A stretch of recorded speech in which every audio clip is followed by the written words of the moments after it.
എൻ്റെ പുതിയ ബ്ലോഗിലേക്ക് എല്ലാവർക്കും സ്വാഗതം. 100 രൂപയ്ക്ക് രണ്ടെണ്ണം. ഇതാ വേണ്ടേ? ഇത് ഓരോന്നിനുണ്ട് പ്രിയ.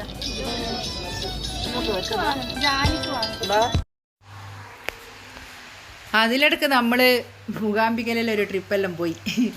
അപ്പോൾ ആ സമയത്ത് മഴയാകൊണ്ട് ഒന്നും പിന്നെ വീഡിയോസൊന്നും എടുക്കാൻ പറ്റിയില്ല. ഉള്ള വീഡിയോ കൊണ്ട് നമ്മൾ ഒരു വ്ളോഗ് ചെയ്ത്. അപ്പോൾ നമ്മളവിടുന്ന് നമ്മൾ അമ്പലത്തിലേക്ക് പോകുന്നതെന്ന് രാവിലെ തന്നെ പോയിട്ട് വരുന്ന വഴിയാണ്. നമ്മളതിലേക്ക് ഇവിടെയെല്ലാം പോയി, കുടജാദ്രി പോയി. നല്ല ഒരു ഫീലിംഗ് ആയിരുന്നു. കുറേ വർഷം മുന്നേ പോയതാണ് കുടജാദ്രിയിൽ. അപ്പോൾ ഇത് നല്ലൊരു അനുഭവമായിരുന്നു. കണ്ട നമ്മൾ അമ്പലത്തിലേക്ക് പോകുന്ന പോക്കായത്. രാവിലെ 5 മണിക്ക് അമ്പലത്തിലേക്ക് പോയിന്ന് തൊഴുത് നല്ല ദർശനമായിരുന്നു. മൂകാംബിക ദേവി നമ്മളെ വിളിച്ചു, നമ്മൾ പോയി. നമുക്ക് നല്ല ദർശനം കിട്ടിയിട്ടുണ്ടായിരുന്നു. അപ്പോൾ അവിടുത്തെ ഇതിൻ്റെ തേരാണ് ഇത്. നമ്മളിത് ഇതിൻ്റെ കവാടാന്ന് തിരിച്ചു വരുന്ന സമയത്ത് എടുത്തതാണ്. അപ്പോൾ ഓരോരോ അധികം അടുത്തായിട്ട് തന്നെ നമ്മൾ അധികം വീഡിയോസുമായിട്ട് വരുന്നതായിരിക്കും. ഇത് കുടജാദ്രിയാണ്. കുടജാദ്രി പോയിട്ട് താഴേക്ക് ഇറങ്ങിയ സീനാണ്. മൂകാംബികയുണ്ട്. പണ്ടത്തെ തൊണ്ടക്കൊല്ലിൻ്റെ ടേസ്റ്റ് ഇല്ല. നമ്മളിപ്പോൾ ഉള്ളത് ചാൽ ബീച്ചിലാണ്. ഇവിടെ ഭയങ്കര മഴയായതുകൊണ്ട് വെള്ളമെല്ലാം കയറി ഇങ്ങനെ മഴയായതുകൊണ്ട് വെള്ളം കയറിയിട്ടാണ് ഉള്ളത് ചാൽ ബീച്ച് മൊത്തം.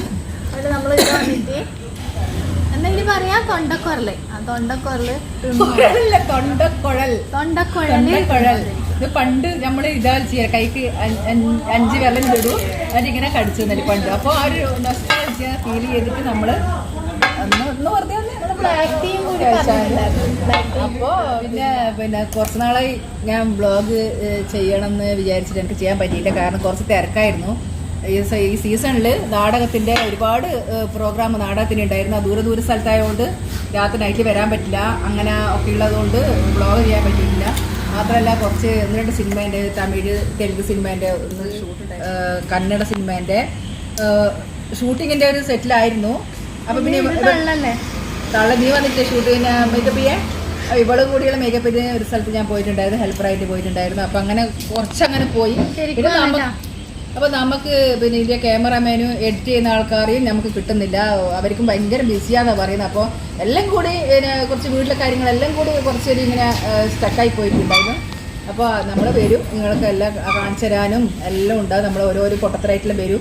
അപ്പോൾ നിങ്ങൾ സപ്പോർട്ട് നമുക്ക് ചെയ്യണം. നമുക്ക് നിങ്ങളെ ആളെയാണ് ആവശ്യം. അപ്പോൾ നമ്മൾ ഇവിടെ ഇത് യൂട്യൂബിലൂടെ നമുക്ക് കുറേ കുറേ പിന്നെ ഇൻസ്റ്റാഗ്രാമെല്ലാം ഭയങ്കര ഇതായിട്ട് നിൽക്കുന്നതാണ്, ഒരുപാട് വ്യൂവേഴ്സിലായിട്ട് നിൽക്കുന്നതാണ്. അപ്പോൾ നമ്മൾ എല്ലാവരും കൂടി നമ്മൾ വന്ന് നിങ്ങൾ പാചകങ്ങളും പുതിയ വർക്കും പുതിയ കാര്യങ്ങളെല്ലാം ഞാൻ കാണിച്ചു തരും. നിങ്ങളുടെ സപ്പോർട്ട് അപ്പോൾ ഉണ്ടായിരിക്കണം.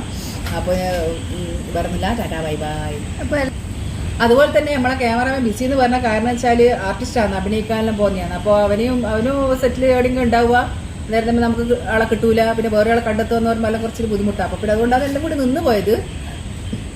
അപ്പോൾ നമ്മൾ ഇനി എന്ത് വന്നു കഴിഞ്ഞാലും ഇത് യൂട്യൂബ് ചെയ്യണം തന്നെയുള്ള ഒരു വാശിയിൽ തന്നെയാണ്. അപ്പോൾ നമ്മൾ എന്തായാലും നിങ്ങളുടെ കൂടെ ഉണ്ടായിരിക്കുന്നതാണ്. അപ്പോൾ എല്ലാവരും പ്രിയാസ് വ്ളോഗ് സബ്സ്ക്രൈബ് ചെയ്യുമോ, ലൈക്ക് ചെയ്യുമോ, ഷെയർ ചെയ്യുമോ. അതുപോലെ തന്നെ നമ്മൾ ക്യാമറമാൻ ആരാണെന്ന് നിങ്ങൾക്ക് സംശയം ഉണ്ടാവും. ഷാജി കോട്ടയാണ് നമ്മൾ ക്യാമറമാൻ.